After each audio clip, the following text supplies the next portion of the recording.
We've got royalty on the couch. Our next guest describes herself as a boss lady. Simone Amelia Jordan founded Australia's highest-selling rap and R&B magazine, Urban Hits. At the age of 23, she was in zines, yo.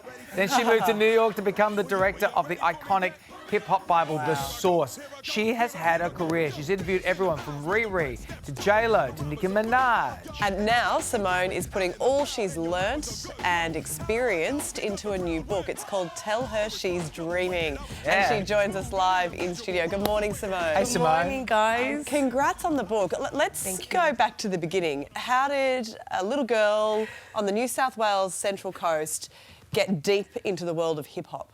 Oh, well, I initially grew up in the inner west of Sydney, and then when I was about 8 years old, my mum decided she needed to see change.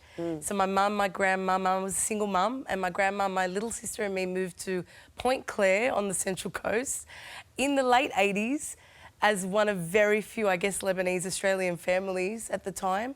And so hip-hop became my best friend because I definitely felt like a little bit of an outcast. And which artists were influencing you back then? The artists at the time, David and I were already talking about Young MC, Queen Latifah, Salt and Pepper, DJ Jazzy Jeff and the Fresh Prince. Yeah, nice. So, Good time, Moni Love and all those acts. Moni Love wrote the foreword of my book. Get out of here. Wow. Yes. Moni Love is a British rapper who went to the States and made it huge, and we became friends during my career, and she wrote the foreword for my book. So these were obviously black artists that, to me, had such self-pride in who they were, and that trickled down to me and other marginalised kids around the world and became my best friend. That's so great. I mean, just to have the initiative to start your own magazine in a country that at that time would have been predominantly white. It was a very monoculture sort of way of doing things. You tried to, get your foot in the door, couldn't get there, so you started your own zine, and that's what started you on this journey. How hard was that at the time? I think when you're young, you're fearless.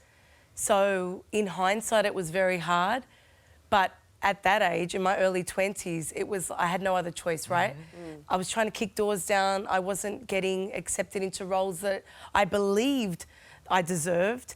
And so I said, I don't need a seat at the table. I'll make my own table, which is a very hip-hop ethos. Yeah. And I started this magazine, and it became the highest-selling hip-hop and R&B magazine in Australia to date. Wow. Awesome. Yeah. Good on you. So, you've interviewed everyone, including the fact that you're one of the only Australians, or you're one of the first Australians to interview Rihanna. Yeah. When was that in her career, and what struck you about her? Oh, wow. She was 18 years old.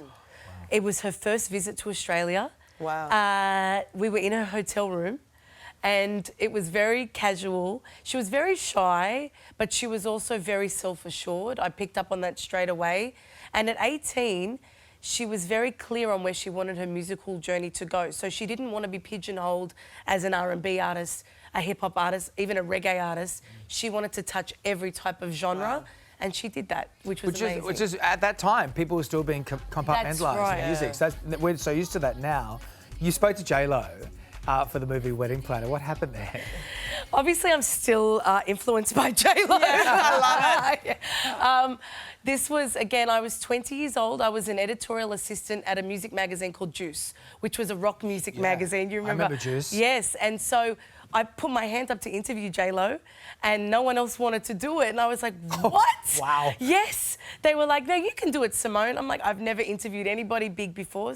So I went to this press junket, and Richard Wilkins was hosting. Of course he was. Which was like a starstruck moment for me initially. And then I got up, and all these older journalists, I was the youngest person in the room, definitely the only person of colour, I believe, there.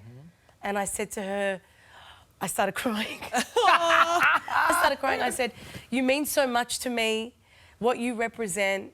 20-something years ago, not many people looked like her at the top of the charts. Yeah. I said, I love you, I'm such a fan. Everyone's like, okay, get to the question, girl. And then I asked her, Richard Wilkins was smiling at me, and I asked her, I said, you are a singer, a dancer and an actor. You're a triple threat. What can't you do? And she said, wow, I love basketball, but I'm so uncoordinated. I am the worst athlete in the world. And that story went the next day, it was like the headline for every article. There you go. So, yeah. That's why you're so good at what you do. Oh, thank you. I just want to ask quickly, you know, it's 50 years, the 50th anniversary of hip-hop. Yeah. I want to look specifically at women here because women in that world have really reclaimed their own narrative. What is the legacy of the likes of Queen Latifah? Oh, to me, hip-hop have been there, women have been there from day one. The first that we're celebrating, August 11 was the 50th birthday. A woman threw that famous block party, Cindy Campbell. A woman was the first hip-hop promoter. So women have been part of hip-hop since the very beginning.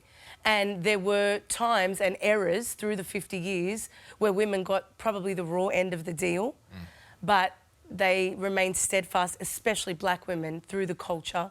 And artists like Queen Latifah and Moni Love allowed me to see myself as an intelligent woman, but also you can be sexy, you can own your femininity, but be smart and be a go-getter as well. So women have been involved from day one, and they're still a huge part of it. Women right now, women artists in hip-hop are bigger than ever. Yeah. So, yeah, Amazing. It's amazing. Simone, thanks so much for Congratulations. No, That's thank great. you for having Great to have me. you in. Go grab it. Tell her she's Dreaming is available at all good bookstores. You're not going to forget that title. So good. Parcel, are you? Exactly.